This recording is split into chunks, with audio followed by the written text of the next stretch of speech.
session today will focus on how to save safely and will be conducted by Mr. Debashis Basu, who is the editor-publisher of Moneylife magazine and founder-trustee of Moneylife Foundation. He is a chartered accountant by qualification with 30 years of experience as a journalist and has authored several business books. He has worked with most of India's leading publications. He is a columnist for Business Standard. My session is all about saving and investment, mostly the mistakes that we make and what not to do. I start by describing how little we know or we are aware of when we start thinking about our whole money life in front of us. Now, for many years in the beginning, we are spending money, we are spending dad's money, right? So that's almost about right up to the age of 22, 23, 24 or so. Then we start earning. And within that, there is a lot of expenses. And we save out of that money. Now, here is a crucial part. From the sliver of money that we save, we have to support ourselves for a very long time.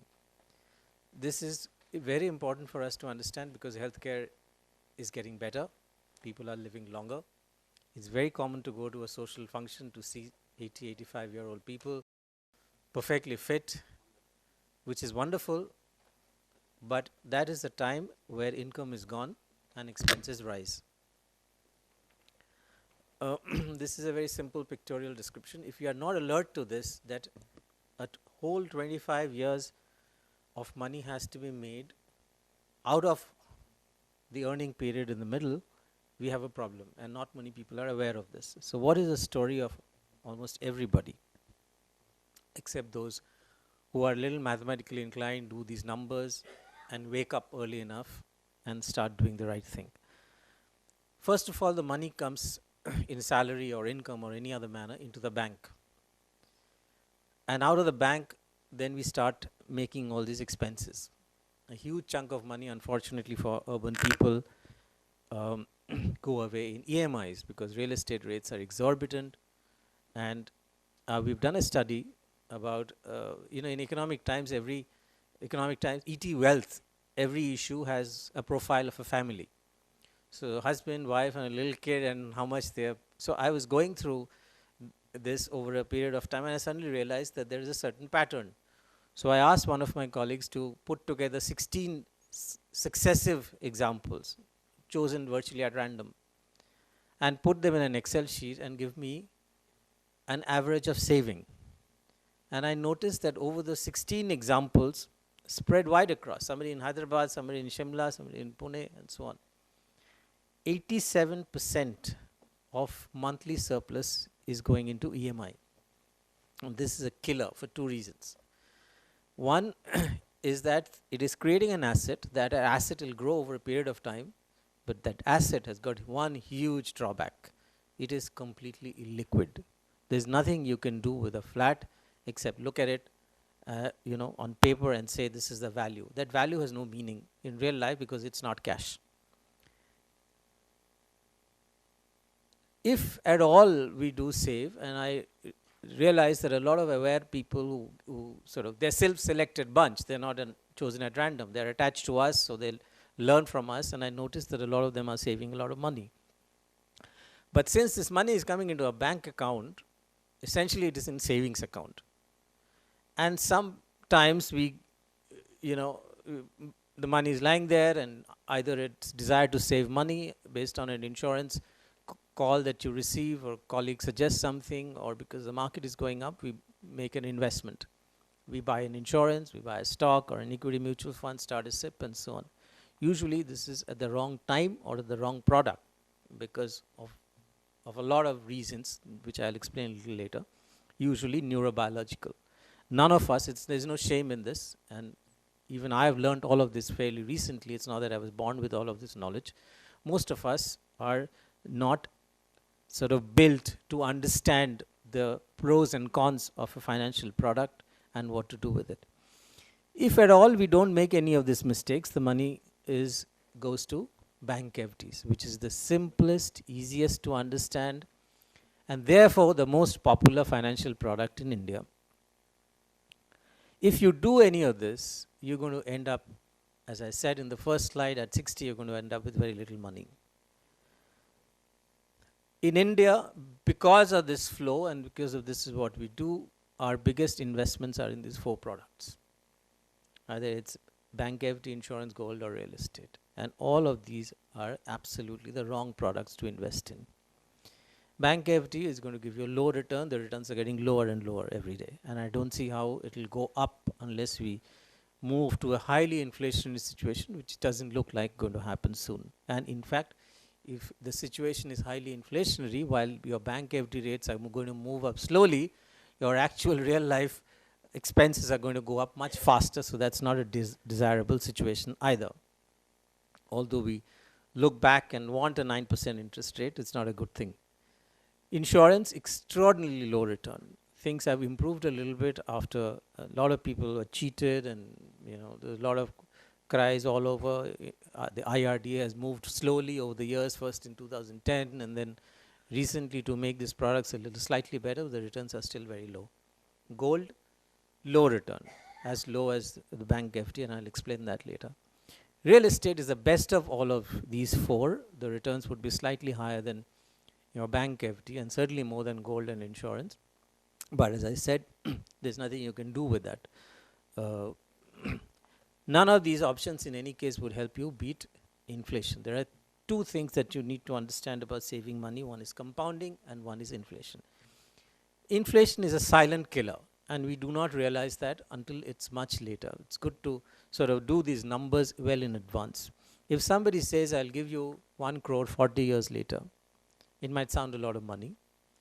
But at 7% inflation, 1 crore 40 years later is worth only about 11 lakhs. At a slightly higher interest rate of 10%, it's worth virtually nothing. It's just 4 point some lakhs. You would be surprised to know that a chartered accountant of England and Wales, I won't name him, who was a finance director of a multinational company, 40 years ago took out an insurance which would pay him 1 lakh. He laughs at himself now that I'm a CA and I thought that I was getting a lot of money, and those were highly inflationary days. This is a number that we need to do at all stages of our lives. In fact, for any long-term goal that you might have, it might be good to do an inflation check every year, literally every year, to see if you're on track to meet that goal or not, which is like a children's education or or a large big ticket expenditure that you may have. Now, if your money lies in bank fixed deposits, your earnings are low, and if you're in an inflationary situation, which India is actually, forget about the inflation that RBI or the Ministry of Finance talks about, then you're incurring an actual capital loss. There is an erosion in the value of money that you think you're saving. Why does all of these things are very, very simple, and today they're all available, freely shared on the web. People are talking about it all the time, but we do not seem to either understand it, believe it, act on it, whatever. I mean, and this applies to everybody.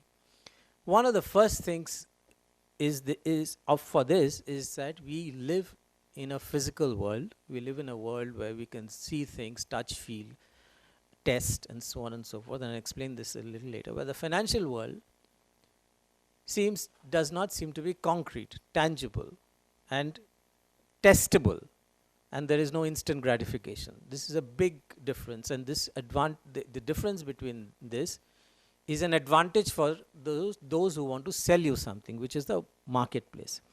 I have nothing against HDFC Bank or HDFC Life. I'm just giving an example here. That we see an ad, Sir Uttake Jio, and then we walk into a bank and then we buy an HDFC Life policy.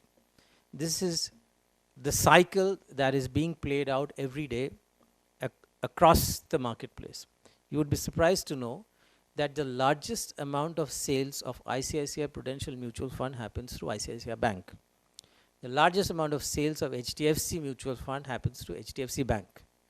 Largest amount of sales of Kotak Mutual Fund happens through Kotak Bank, right? Now, it can't be, if the bank is selling something to its depositor and selling its own bank's products, It can't be that all three are right and all three are working to your advantage, right? Of these three things, one is certainly better than the other, but you would never find a bank selling another finance companies, another financial group's products. The bottom line is very clear. They will sell their own product for their own benefit, not for designed for your benefit. They're not giving you the best, they're giving you what makes them richer. So this is the marketplace. The difference between consumer durables and financial products are very, very basic. And let me go quickly to this particular chart, which explains why when we move from the physical world to the financial world, we take with us the same expectation, the same experience, and then we get disappointed. In the first case, it's very obvious. This is tangible and instant. There is usually complex engineering behind a mobile phone or a washing machine or a car or whatever, but it's to understand that you do not, to use that you do not need to know, but we are sitting here in a room trying to understand the basics of financial products, which essentially means that there is some technical knowledge required, and this technical knowledge is not imparted to us at any time in our lives. In the US, at the plus 12 level, there is now personal finance is mandatory. There's no such thing as mandatory over here. And then we get into a job. If we go and talk to an HR department of the company that you're working for, that we want to come and do a seminar and it's free, I don't think they'll be interested at all. And we've gone through this process many times. We've done these programs in companies also, but the interest level is very, very low. But without some technical knowledge, which is either forced or forced either through a curriculum or through a circumstances or through out of interest, you're going to make mistakes because you're supposed to know all about this. In the first case, they're backed by science and so constantly improving. Scientific method is the biggest thing missing behind financial products that are sold to you. It might surprise you to know. We've done enormous amount of research on how mutual funds pick stocks or how insurance companies structure their products, but we really find a very shocking absence of method, a method that is consistently applied, without which you are not going to get the precision that you get in case of physical products. If it's defective, you go back and say, hey, it's not working. It's obvious. You're plugging in the washing machine, it's not moving, they're going to replace it for you. First of all, defects are very, very low. Large companies, high quality companies like Toyota and Honda work on what is called a Six Sigma structure. So they're mortified. They'll go crazy if you tell them something is defective. It can't be. We have test check, there's a quality control, they okay it, and then only it goes out because they're very conscious of their brand image. In case of insurance, you get a 14-day free look period. Sorry, you haven't seen it, you're not going to take it back. In fact, if it's quite extraordinary for them to say that this is a contract and we are bound by contract and we can't break the contract and can't get it back. The same thing is going to happen to anybody who starts investing in equity mutual funds at the wrong time. You should have seen it, you should have read the fine print, distributor should have told you, you should have been a financial literate, right?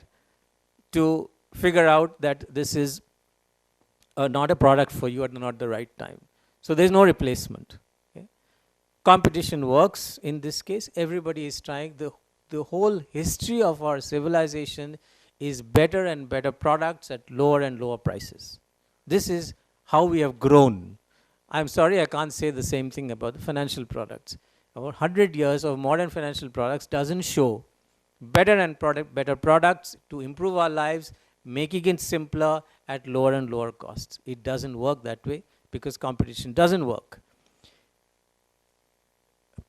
One of the greatest central bankers of all time, Paul Volcker of the US, was asked, he was part of a seminar on financial innovation.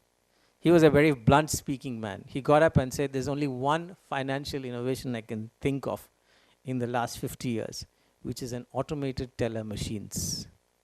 And the US is producing structured products, derivatives, all kinds of things, every few days and trying to sell it to us. There is no need for a regulator in physical products. There's no regulator for washing machines, right? But there's a regulator for every kind of financial products. Unregulated, they are a mess. In fact, the regulators tell you don't buy anything that's not regulated. So there is a requirement for regulation, and even the regulators are often, whether in the West or in India, are far behind the curve in terms of regulating.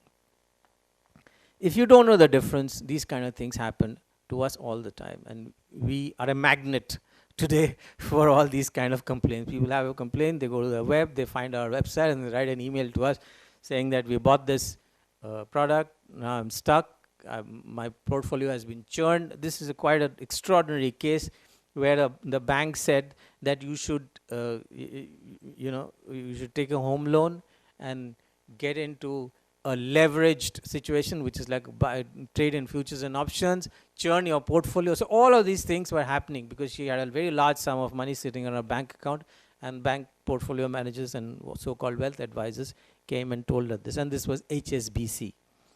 So if you're very happy with Honda or a Toyota car, and then you buy a financial product and you think that companies are very, very conscious of the brand names and they won't sell me anything which sort of blows back on them, that doesn't work in the financial world because they don't care. They just move on. I was listening to somebody here who said that to switch from PNB Housing to another bank, PNB Housing was charging 1,50,000 rupees.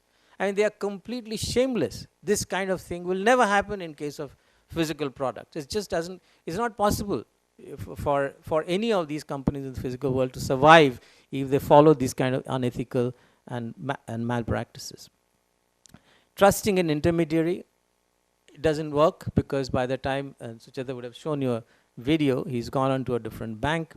Believing in expertise, I've made the point that method to increase quality and reduce the price, which is the objective there, doesn't work, is not prevalent in this. My favorite story is there are 44 mutual funds. Let's say there are about 3 or 4 portfolio managers in each.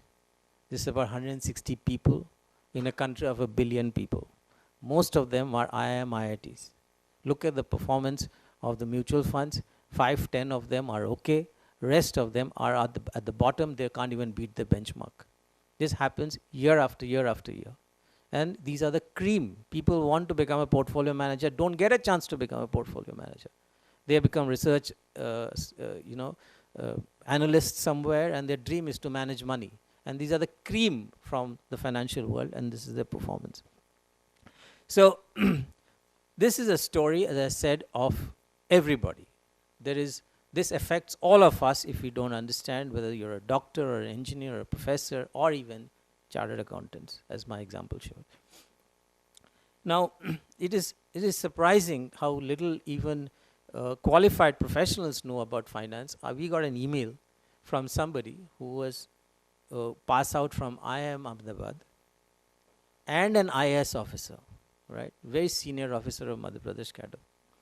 He wrote to us saying that I bought this gilt fund, but this gilt fund is giving me a negative return. How can gilt funds give a negative return? Now, this is, I'll come to a particular slide which will explain how can gilt fund give a negative return. But just to make you aware that even IIM IAS person lacked financial literacy. How to make your life different? This is a quote from Warren Buffett, which says that there are 2 things that contributed to his becoming 2nd or 3rd richest person on earth, and the second one is compound interest. And what is compound interest? I said it is critical to understand 2 ideas in financial world, and that's going to change everything for the better. One is understanding inflation, which I explained, and the second one is this, which is compound interest. We all know what compounding is. If you have 10,000 if you have a 10,000 rupees and you earn 10% on it, it becomes 11,000. If you put that same 11,000 back to work without withdrawing this, next year again you earn 10,000 on it, 10% on it, becomes 1,100, and this is how it goes. This is a very, very simple idea. You notice that the money has barely moved here. From 10,000, it has become 13,310, of which, 2,000 rupees you've added next 2 years. But it has got an incredibly powerful implication on how your money can grow. I'll take these assumptions, okay? And I've taken these assumptions and I've come up with this figure that if you're 35 now and you retire at 60 and your life expectancy is 85, which means you have 25 years in retirement and your current monthly household expense is about 50,000 rupees, you will require about 4.31 crore at 60 for that money to last until 85. These are numbers that everybody should be doing once in a while. These are fun numbers, okay? Just put these details on an Excel sheet, and now there are calculators on the web also, free calculators where you can put these details and get these numbers. You don't have to do any of these calculations yourself. Now, you can get to this, the conventional way of getting to this 4.31 crore is simple, is to invest 22,000 rupees per month for 25 years with an expected sort of yearly return, average annual return of 12% or so, and you get to 4.17 crore. But you invest till about 60. Now, there are a lot of quirks, a lot of things in our lives. There are a lot of young people who say, I want to retire early. I want to start my own business. I want to try my hand in my own business. My wife earns, so I want to take an early retirement, or she wants to take an early retirement, whatever it is. I have a hobby. So the whole lifestyle has changed. It's no longer the old way of looking and thinking. Now, assume you want to retire at 50, right? How does compounding help you? All you need to do is bump up your SIP from 22,000 to just 25,500. That is just 3,500 rupees per month. And by the way, you don't have to keep investing till 60. You invest till only about 50 and stop. Okay? And you got the money, which is what you are looking for, and a bit more, which is 4.83 crore. Now, how can this happen? How can it that I invest less, a little bit more, but it's 10 years less instead of 25 years, but it's only 15 years, and I get a little bit of more of the money? The answer is very simple. In the first example that I had given you, money hardly moves. It moves very slowly in the beginning. In fact, the graph will show you there's hardly any movement in the initial 3 years, 5 years, 10 years. But it starts dramatically rising towards the end. Because remember that the year before your last, which is 4.8 crore, and when you got it at the end of the 15th year or so, year before that, you have made 12%. On almost more than 4 crore to be able to, it's almost 4.3 crore you've already got, and that in your last year you make 12% on that, which means in that year you make almost 50 lakhs in 1 year, whereas you only made about 2,000 rupees or 2,400 rupees in your first year when you invested 20 or 22,000 rupees. So all of this is rear-ended, back-ended, all of the gains. All of the gains are far, this is a problem because it's all back-ended. Once again, all our neurobiological problems come in. It's 15 and 25 years. We can't see beyond more than 18 months. Okay? This is so far away, so deep into the future that we are just not able to make this calculation. But let's go back and hear somebody who has earned it, who's the third richest person on earth. This is actual real life experience that he has done. And today Warren Buffett is able to, somebody was telling me Warren Buffett has invested some $29 billion in Apple and has already made $4 to $5 billion since the time he has invested.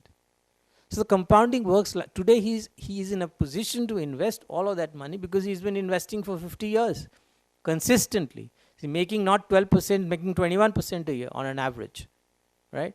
So all of that fun is being seen today. Warren Buffett wasn't the richest man 30 years ago or 25 years ago. It's all back-ended. It'll all happen. It'll all come later. And you will be able to see it halfway through. But human mind does not see it this way. And I'll give you two dramatic examples of this, two of my favorite slides a little later. Before that, to get here, we need to understand which products. It's easy to say 12% SIP, but it's not so simple as that. Let us get to know why SIP and how can we expect 12%, why not 9%? There are 5 factors which will help you decide which products to buy when. One is returns. Post-inflation, post-tax, we need to understand what is the academics call it, what is the base rate? What do you mean by base rate? Which essentially means on an average, if I invest in X, how much can I expect? It is an expected return. Nothing is guaranteed in the world, but it's expected based on historical data. If I invest in Y, how much can I invest? This is the first thing we need to know, but we don't even find that out. When we go to buy a car, what is the first thing we ask? Kitna deti hai? What is the mileage? This is exactly the same in case of a financial product. Somebody asks you invest in this. So it's the most commonsensical question to ask. But how much will I get? How much will I get? I mean, if he's not a chore, he'll tell you what is a return, if he's done his numbers correctly. Unfortunately, a lot of people in the financial world also don't do any of these numbers. So I'll give you a chart, what the numbers to expect. Goals. There are specific products which are meant for specific goals. Certain products are not meant for creating a retirement. I mean, FD is just the wrong thing for creating a retirement corpus. Okay, FD is just the wrong thing for creating, a children's education corpus a few years away. Third, whether it's volatile or it is steady.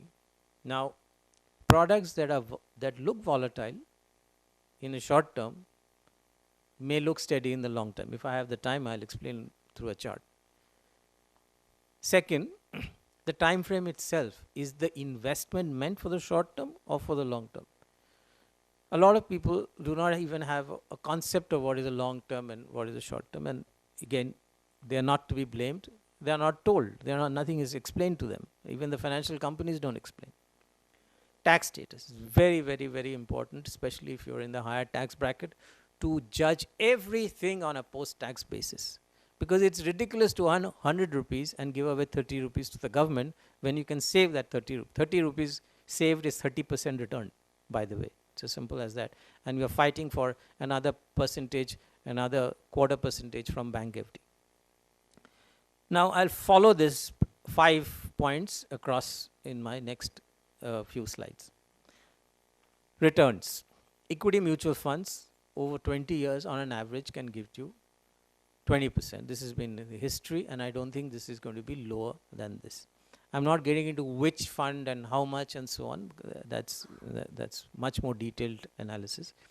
But if you do invest in equity mutual funds, we took an example of 12% compounded. You're likely to get 14%, possibly higher as well. And it is post-tax, because the moment you hold equity mutual fund for more than a year, it is tax-free. Gold. Very few people are even aware when they invest, when they buy gold, how much of returns they can expect. It's very difficult to say how much of returns to expect from gold, but over the last 20 years, gold has given only 8%.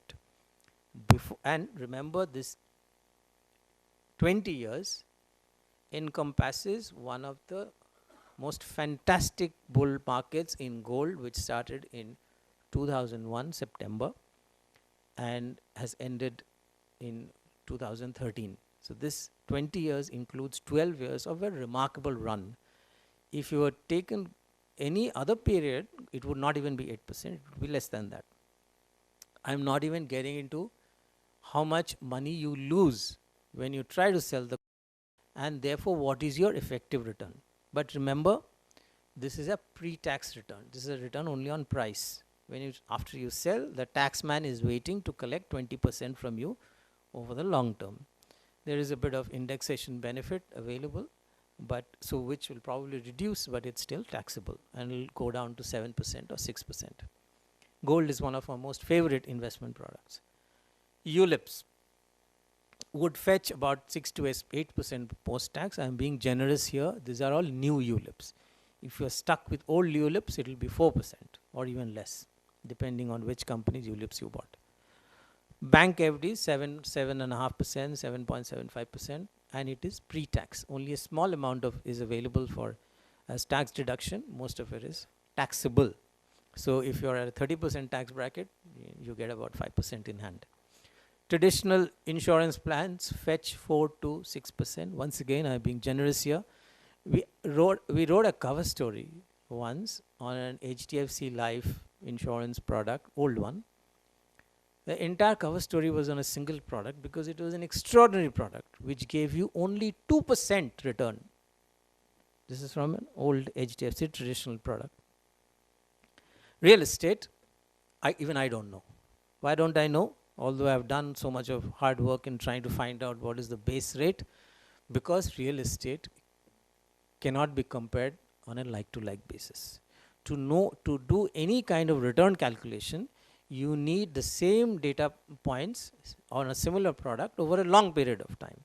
So you can compare a two-bedroom hall kitchen flat at Model Colony with the same flat which was 20 years ago, but you can't compare it with a two-bedroom hall kitchen flat at Bannerghatta or at Bandra or at Munirka in Delhi. So the national India doesn't have this data. Nobody has this data, that how to compare area wise and create a database of returns according to an area. The National Housing Bank started this project in 2007 and the data is all wrong. We tried to track it and they have an index also called Residex. The data is all completely wrong. People looking at it, data should pass what is called the smell test. You look at it and you know that this data is wrong because they're relying on agents, brokers, to give them the transaction value rather than getting the data from the registrar's office, which is how the data should be collected and a database built. So, but my guess is everybody has an anecdotal story. So I bought a flat, let's say at 50 lakh rupees, and it's gone to now maybe 3 crore, it's 20 years. I can do a CAGR and figure out. So my guess, by listening to a few stories here and there, is that if you hadn't invested at a market peak, I mean, at a normal time, 96 was a bad year for real estate. It was not a great year. Then you would probably get about 10% or 11% or so, plus all the costs of maintenance, stamp duty, transfer, property tax, repairs, and all of that is the cost that you need to add. And just by price comparison, you can't get at your actual returns. So this is a picture. Kitna deti hai? This is the mileage for different financial products. Now you have to take your pick based on what your goals are. This is very, very simple. There are match particular products to certain goals. Now if you want to buy a flat, you just have to think in terms of home loan. Why? Because India is the only country in the world that gives extraordinary tax benefits for home loan. No other country gives this, and I don't know, some bureaucrat someday income tax guy will compare and say we should cut it down and it'll go. But it's there from 2001 onwards, it kept on increasing. Now 3.5 lakh rupees is available as interest and principal repayment for home loan. So post-tax, so if somebody takes a home loan today and the interest rates don't change much, on a post-tax basis, it is one of the cheapest products available to buy a property, provided, of course, EMI doesn't cut your throat by the end of the month. All of these products have mapped. A lot of interest and concern about children's education because India is a young country. A lot of people are entering the workforce. They get married. They start once they get married, they have kids. Once they have kids, then they start becoming financial literate because that's the time they wake up and say, well, retirement, children's education, and so on. I'll give you a very interesting comparison. A lot of people ask us, we run a online financial advisory portal, and people ask us that, should I save for my retirement or should I save for children's education? Because after all, money is finite, it's limited. It's not, nobody has unlimited money at the end of the month. So an interesting point of view is that you don't get a loan for retirement, but you get a loan for your children's education. So if you really have to make a choice between the two, it's best to take an education loan and save for your retirement. As they say in aircraft, first put the mask on yourself and then put it on the child next to you. It's the same principle here. Health expenses, health insurance product is available. It's tough for old people because insurance companies run a business. It's a pretty cutthroat business. They go by a template beyond a certain age, especially if you have any of the ailments which are very popular these days, whether diabetes or heart ailment or whatever, your rates go up. It's all arbitrary. There's no method there. They don't apply their mind. So, for instance, somebody wrote to us the other day saying that a young member of my family had cancer, young kid. He's completely okay now. There's no problem. All the tests are cleared. He wants to travel even for 14 days abroad. He doesn't get a travel insurance. He doesn't get accident insurance. What has accident insurance got to do with health? But they don't give. This is how the financial industry works. It's all anti-consumer and there's no method. If there was competition, it was real competition, somebody will come up and say, hey, let's analyze the risk more scientifically and let's put a price on that risk. They may take, they may not take, but they don't give. They don't even want to apply their mind. They're making so much of money by denying claims. So, life insurance, online term policies are the best. Again, for some extraordinarily unknown reason, the same term plan is 60% cheaper, 40 to 60% cheaper if you buy the online version. Nobody knows why. Our insurance expert wrote to everybody, called up everybody, the agents, the companies. Somebody came up with this absolutely flimsy reason, which is that those who shop online are smarter, more aware, and hopefully are more health conscious. So therefore we made it is less risky, so we made it cheaper. So I don't know what the reason is, but as long as it's available, buy online term plan. They are the best. And they are, and declare everything honestly, truthfully. Hopefully you will get your claim, your family will get the claim when it's required, unfortunately, if at all. Saving taxes, employee provident fund, they take away the money, it's compulsory. So your 1,50,000 may be partly contributed by that. You can only contribute the rest. There are a lot of products. And I once wrote an article how over the years, successive governments have made some change here or there in income tax, and now we have a whole pile up of products with some kind of a tax break or the other. So there's NPS and there is enhanced NPS and there's PPF, ELSS, it's all crazy. Tax saver, FDs. Every few years somebody has come and added without any holistic thinking about what should be the rate, who should be given, who should be denied, and so on. According to us, the more research we do, the more simpler is the solution, according to us. Not the complex the solution. The more fewer the products you require, and the easier it is to lead a financially secure life. According to us, we took a list of all ELSS products and did a 15-year analysis on them. I think a 10-year and a 15-year. Why 15 years? Because Public Provident Fund has got a life of 15 years. And then you can extend it. Surprisingly, the worst ELSS has beaten PPF. So if usually the question is of choice. There's so many equity funds, hundreds of diversified equity, which ones to choose? In this case at least, even by mistake if you had chosen the worst one, it would have done better than Public Provident Fund. These are numbers which are publicly available, not cooked up by me. So if you do have to invest in saving taxes, I would say ELSS is the best option. But there are problems, which I'll explain later. The problems got to do with us, nothing to do with the product. Product is perfect. This is a problem. Human beings, through 30,000 years of evolution, want one thing in life, which is certainty. Anything that's uncertain, we can't deal with it. if I knock here 3 times, I get a sound. If I knock here the 4th time, I don't get a sound, I am very disturbed. Something wrong with my hand, something wrong with the wood. Why wouldn't it?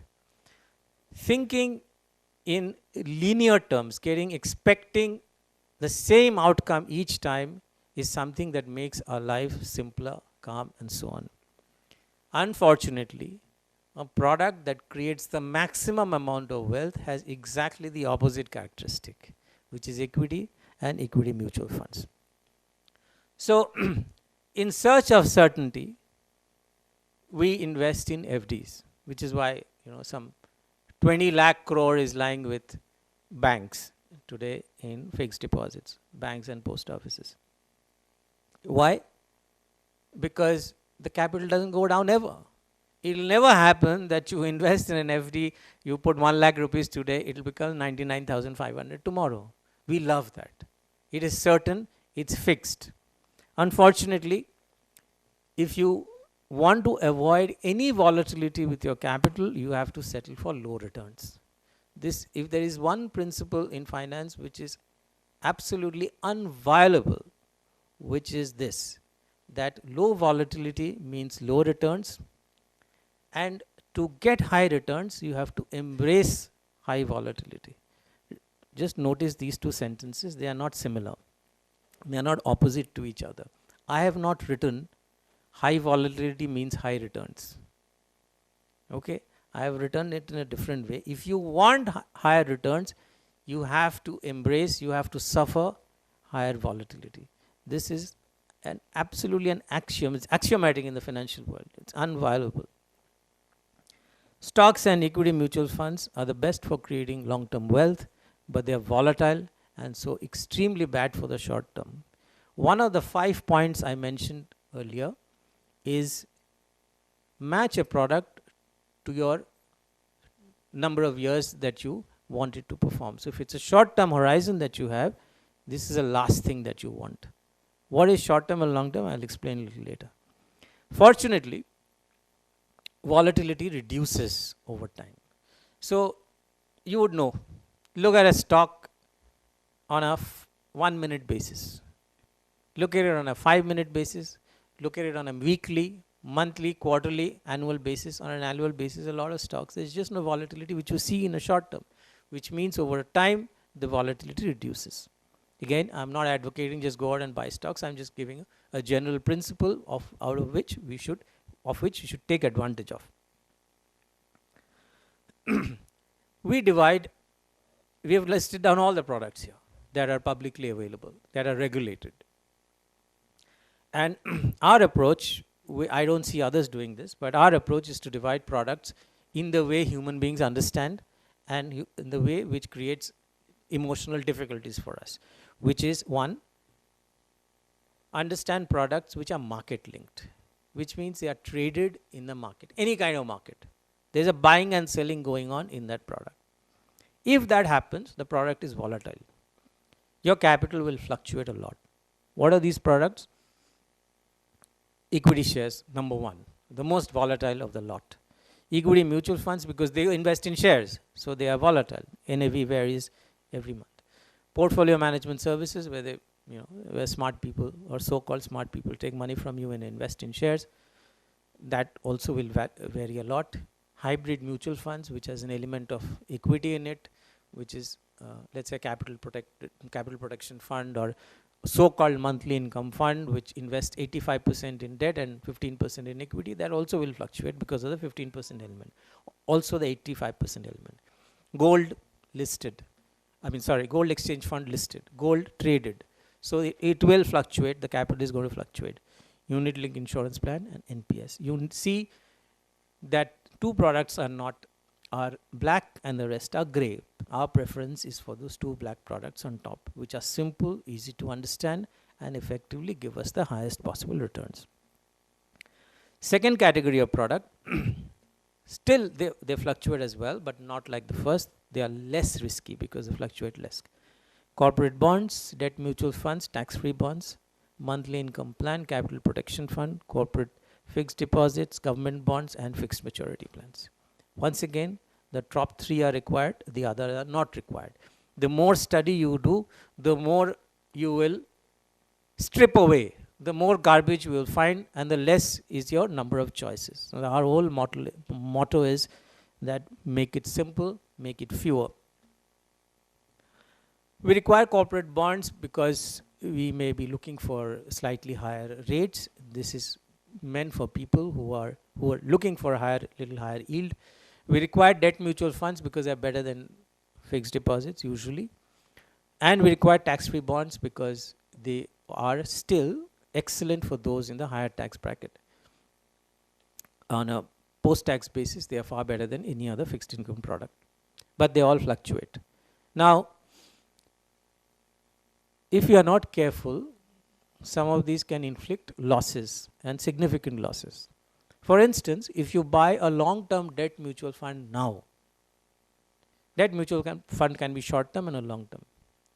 If you buy a long-term debt mutual fund now with the interest rates at the current level, your returns may not be great.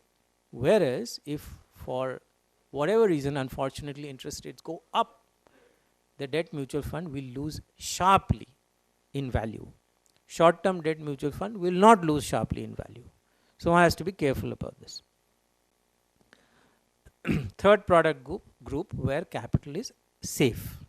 Capital does not fluctuate, which is provident fund, tax saver bank FDs, bank fixed deposit, post office, national savings certificate, and all of these things. I put traditional insurance products over here also because they take your money and put it in bonds, and they don't give you an NAV, so you don't get to know.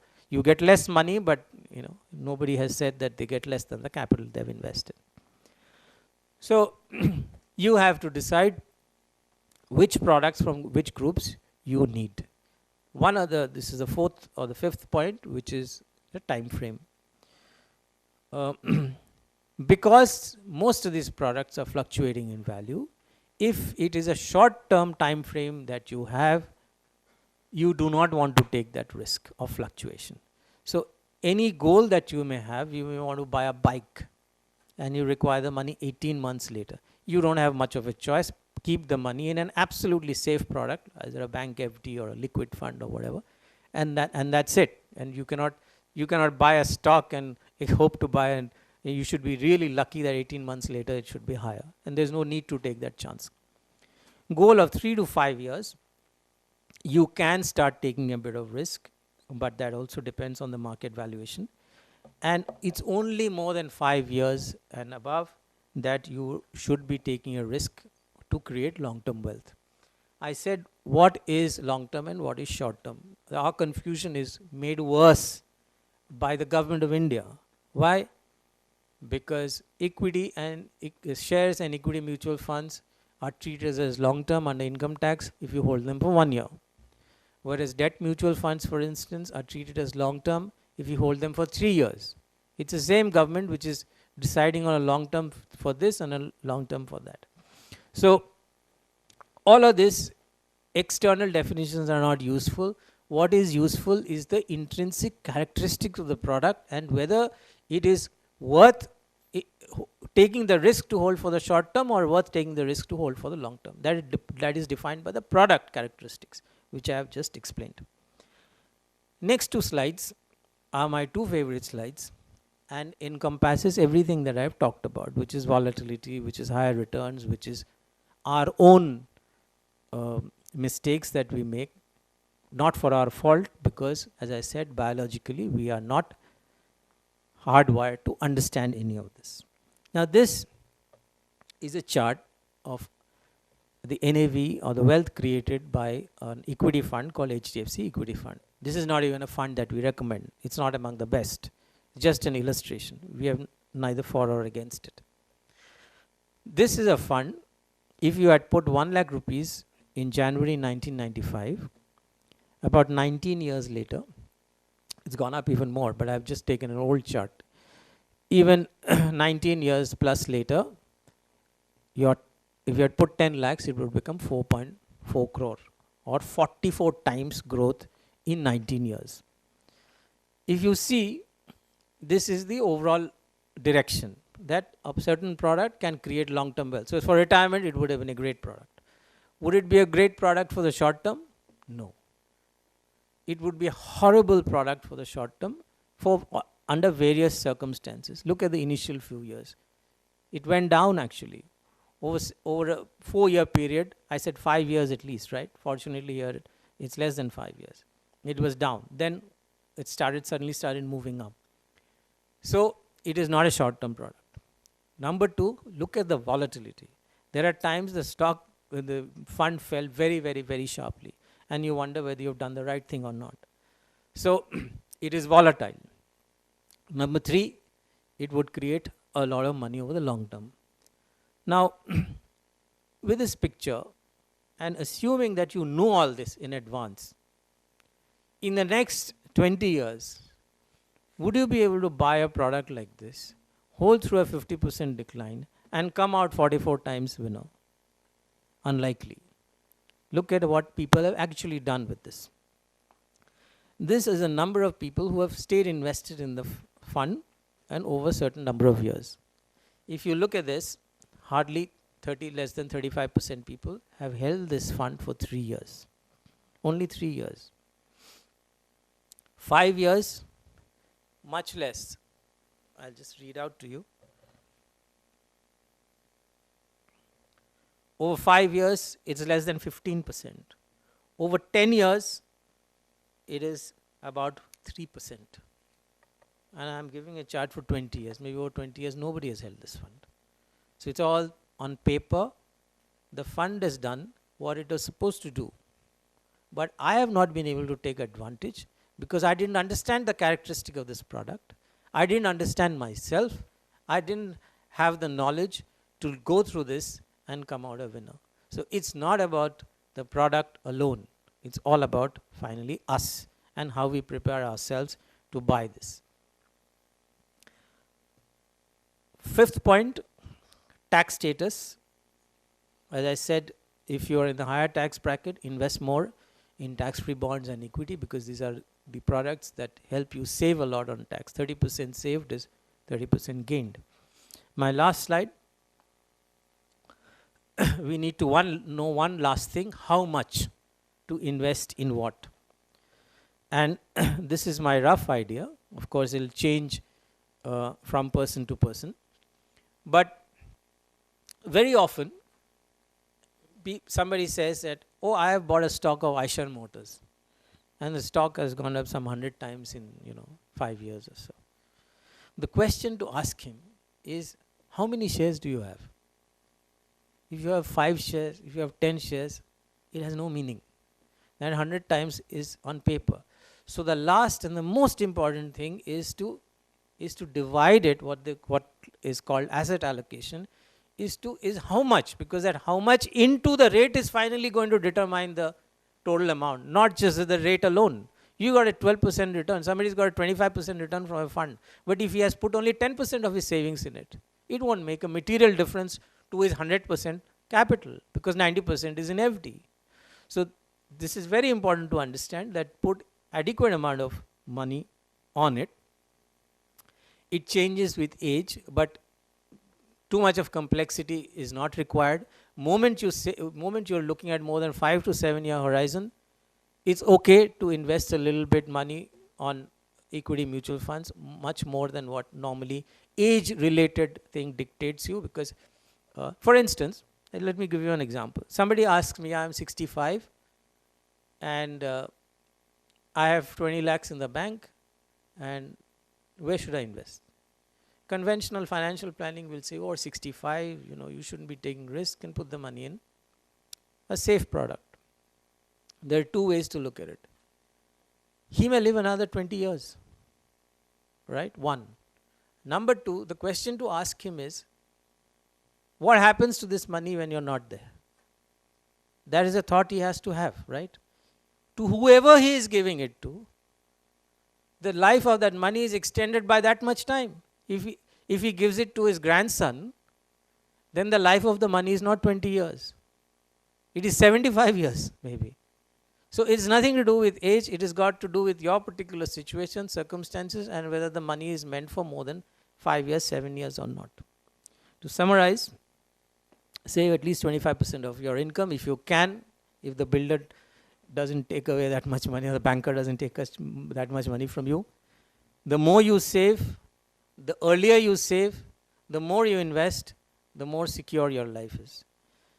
And more money that you have in the end, and faster you retire or pursue your hobby or whatever. Numbers just say it again and again. In which products? All of these products, this is the only way to beat inflation and create long-term wealth. Any other product, we really don't need. Thank you very much.